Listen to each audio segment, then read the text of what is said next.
Hola, ¿qué tal? Bienvenidos de nueva cuenta a Iglesia Militante. Antes de iniciar el tema que concierne el día de hoy, te invito para que te suscribas y en esta comunidad cada día seamos más. Y puedes distribuir, obviamente, el video a través de tus amistades, conocidos o redes sociales. El tema que concierne concretamente el día de hoy es precisamente la consagración de Rusia y Ucrania al Sagrado Inmaculado de María, que se llevó a cabo el pasado 25 de marzo. La intención es buena, siempre orar en todo tiempo, y más por estas causas extremas que es la guerra.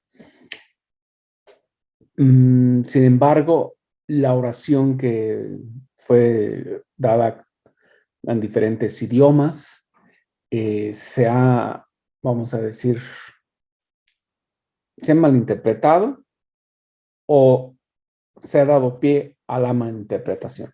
Creo que es más lo segundo que lo primero. Sin embargo, en la oración no hay mención de los problemas actuales, como el aborto, la ideología de género, entre otros. ¿Sí? La consagración a Rusia. La pregunta queda, ¿Dios ha aceptado esta consagración? ¿Será de acuerdo a la petición que se hizo en Fátima en 1917? Ojalá. Ese es el deseo, ahora sí, de todo cristiano y de todo hombre de buena voluntad. Sin embargo, aquí parte de otra situación. La consagración se da por estos hechos dramáticos de la guerra entre Rusia y Ucrania. No parte directamente del Papa o de Roma o de sus ayudantes. Parte de los obispos que están viviendo en carne propia y del pueblo cristiano que está viviendo en carne propia la guerra y los efectos de la guerra. A principios de marzo le pidieron al Papa Francisco que consagrara al Inmaculado Corazón de María a Rusia y a Ucrania. Está bien, muy bien, pero la petición de Fátima es concretamente Rusia, no relacionado con quien estuviera en conflicto y en unión con todos los obispos del mundo. Hubo diócesis que ni siquiera se mencionó que iba a haber una oración especial, mucho menos que iba a haber una consagración. Entonces, los obispos no están unidos, como aparentemente dicen, en torno a lo que dice o quiere hacer el Papa Francisco. Nos guste o no nos guste, estemos de acuerdo o no estemos de acuerdo, es el Papa. ¿Sí? En muchas otras diócesis, a última hora prácticamente como para quedar bien, o porque recibieron una llamada de, ahora sí, de jalón de orejas, hicieron para taparle. Otros, comprometidos con esta consagración y con la intención de que termine la guerra entre esos dos países, pues lo promulgaron con tiempo. En mi diócesis, a última hora. Sin embargo, las preguntas quedan ahí. ¿Dios ha aceptado esta consagración como tal? ¿Es de acuerdo a lo que se pidió en Fátima? El proceso de consagración va mencionando diversas advocaciones que se rezan en el rosario, incluyendo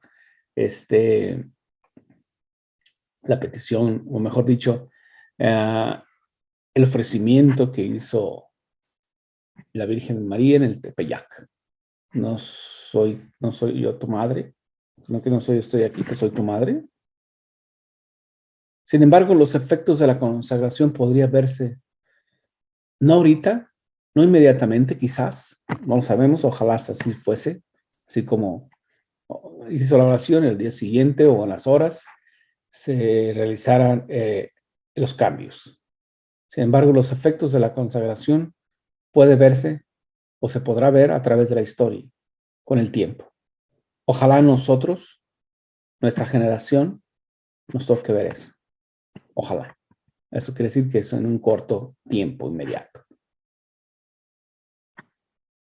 El tiempo nos lo dirá, como digo, si se empeora la situación o la guerra, entonces sería un factor de balance. Sí se hizo, pero demasiado tarde. 60 años tarde estamos con esa consagración. ¿Y todo por qué? Porque el Papa Juan XXIII, que debió haberlo hecho, cuando se dio la apertura del Concilio Vaticano II, que es donde estaban congregados todos los obispos del mundo, y tampoco lo hizo Pablo VI, que también prácticamente cerró el sobre o la información y le pasó la varita al siguiente. Pablo VI tampoco hizo nada durante las diferentes sesiones del Concilio Vaticano II. Tampoco lo hizo al ser clausurado.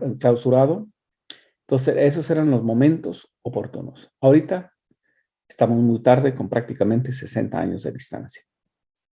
Y eso se hubiera quizás evitado, y digo quizás basados en la promesa que hizo María, la Virgen María, en Fátima. El remedio, sin embargo, no es el final solamente entre la guerra de Ucrania y Rusia. El remedio está en el modernismo dentro de la iglesia. ¿Cómo el modernismo? ¿Cómo se ha manifestado este modernismo? Con los diversos abusos litúrgicos, ¿sí? En mi pueblo natal, por ejemplo, un sacerdote lleva al altar, creo que es una misa, o entiendo que es una misa en torno a las mamás que están cerca de dar a luz a un bebé.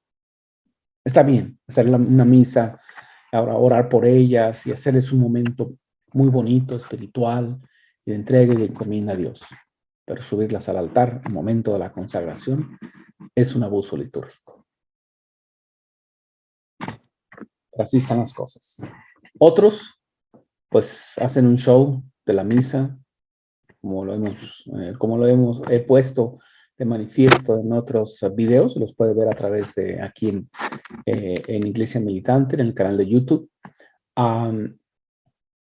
Ahí donde es un show musical, otros bendicen con una guitarra y dicen que siempre la fórmula final de la iglesia es: la misa ha terminado, vayan en paz, o vayan en paz, la misa ha terminado. El sacerdote dice: la misa nunca termina.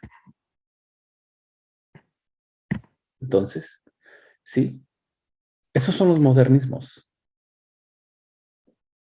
Otro muy conocido en su momento, fue muy criticado, el Vaticano y el Papa, que se quedó callado, el asunto de la Pachamama, donde ahí pues un ídolo, o le hicieron culto a un ídolo. Imagínate en ese momento, algunos cardenales decían: es que no hay que quitarles su cultura, no hay que quitarles sus creencias, parte de su cultura. Qué cachetada, qué golpe tan fuerte le dieron a todos los misioneros que vinieron de Europa, concretamente de España, a América, hace 500 años, a evangelizar. Fray Junípero Serra, Fray Antonio de Bolonia, a todos los franciscanos, a dominicos, agustinos, en fin, de diferentes jesuitas, de diferentes congregaciones. Hay una película muy buena que recomiendo, La Misión. Se da esa película allá entre Brasil y Paraguay, las cataratas de Paraguay. Muy buena, muy, muy buena. Entonces, todo ese trabajo misional no se hubieran hecho si hubiera estado con la mentalidad que tienen hoy los cardenales en Roma y del mismo Papa. Hay que evangelizarlos. No se preocupen. Si no, la iglesia no va a llegar. La iglesia me refiero a la jerarquía como un sacerdote o un obispo o un religioso o una monja. Van a llegar nuestros hermanos de otras denominaciones y ya lo están llegando. Entonces, una crítica muy fuerte a este modernismo que ha aceptado que en los jardines del Vaticano se hiciera un ritual la Pachamama, a la Madre Tierra. Y hablando de la Madre Tierra, pues hubo controversia al respecto con los diferentes, o confusión, sembró confusión en torno al término que se hizo en la oración, se puso en la oración, el Papa lo mencionó en su momento, tierra del cielo. Se nos dice que es tomado un himno monástico bizantino eslavo, es decir, tierra del cielo, la unión del cielo y la tierra. Nunca hemos estado separados, Dios siempre ha estado aquí presentes, lo llevamos aquí en nuestro ser. La tierra del cielo, traté de buscar por todos los medios, vamos a decir, pues a nuestro alcance el internet, dónde estaba ese himno monástico bizantino eslavo, nunca lo encontré. Ojalá si exista. Sin embargo, es un problema de traducción, porque en inglés así no aparece. Entonces, trajo controversia y muchos, me incluye yo, pensé que era una oración tierra del cielo dirigida a la Pachamama. Así, de franco y sincero. Si bueno, me han caído. Claro, después, cuando se levanta la controversia, pues salen los cardenales a explicar, obispos a explicar sobre tierra del cielo. Investigando un poco más, claro, encontré a varios padres de la iglesia que mencionan, no exactamente como esa palabra tierra del cielo, pero sí se refieren a María como que la tierra fértil donde es depositada la semilla, el cordero, o sea, quién es Jesús, de la cual nace Jesús físicamente hablando. Fue controversial. Si hubiera evitado la iglesia o el papa esta controversia si la oración se hubiera hecho en latín, un solo idioma. Entonces, pero bueno, así fue. Eso desató mucha controversia. Así que el triunfo del mensaje de Fátima no es que no haya guerra, sino que haya paz. La tranquilidad radica en el orden de la iglesia de hoy y es efecto de varios papas atrás. ¿Sí? Hoy la iglesia no tiene orden. ¿Por qué? Porque hay un modernismo establecido, liberal, o un sentado en la silla de pedra. ¿Sí? No digo todos, pero muchos sí. Entonces, esto quiere decir que para entrar a esa tranquilidad que radica en el orden de la iglesia, tienen que estar fuera los cardenales y obispos masones, liberales, que se han sentado en la silla de Pedro y en diversas diócesis y parroquias. ¿Cómo se manifiesta esto en la vida práctica? Como ya dije, en los abusos litúrgicos. Los liberales, modernistas, iniciando con Pablo VI, y al que quiere investigar un poco más, está el libro de Roberto de Mattei, Concilio Vaticano II, una historia nunca contada. Nunca escrita, perdón. Quitaron los liberales a Dios del centro del culto. Y muchas iglesias en Europa son museos por las pinturas, por los retablos, por todo el arte que hay, pero no porque hubo un culto ahí, o porque lo sigue habiendo. Entonces quitaron al el culto, a la centralidad de Dios, la centralidad de la familia y por efecto tercero, la liturgia. Sí, el Santísimo. Jesús sacramentado está en las iglesias y en las diócesis, allá en un rincón. Cuando nuestros abuelos, tíos, tatarabuelos y no sé qué tantos abuelos de generaciones estaban en el centro, porque el centro es Dios. Porque se volteó otro abuso litúrgico, es el sacerdote o el celebrante, el obispo, cardenal, el papa, etcétera, volteado hacia el pueblo en el altar para celebrar la misa. La misa es para Dios, no para nosotros. Es de nosotros hacia Dios, nuestro culto hacia Dios. Y para ello, vean la historia. Vean la historia desde el culto, porque salimos de los judíos y se tomó mucho de la celebración judía. Los invito para que lean el Talmud babilónico o el de Jerusalén. Ahí se van a nutrir mucho de donde se tomó muchas, vamos a decir, elementos para la celebración litúrgica cristiana. Entonces, esa es la controversia del día de hoy. Quienes sí realizaron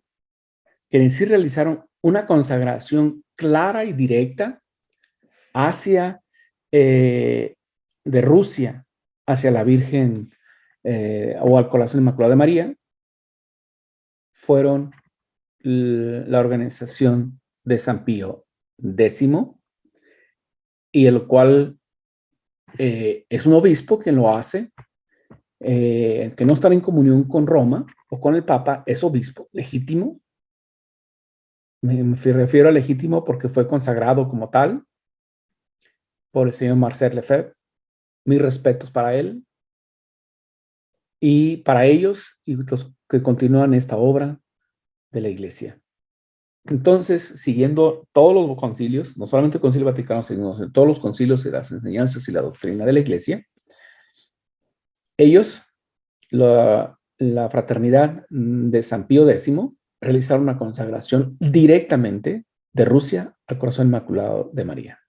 No Ucrania, no otro país, ni al mundo entero, sino concretamente a Rusia. Gracias por su atención. Nos vemos a la próxima. Los invito para que se suscriben y pasen la voz.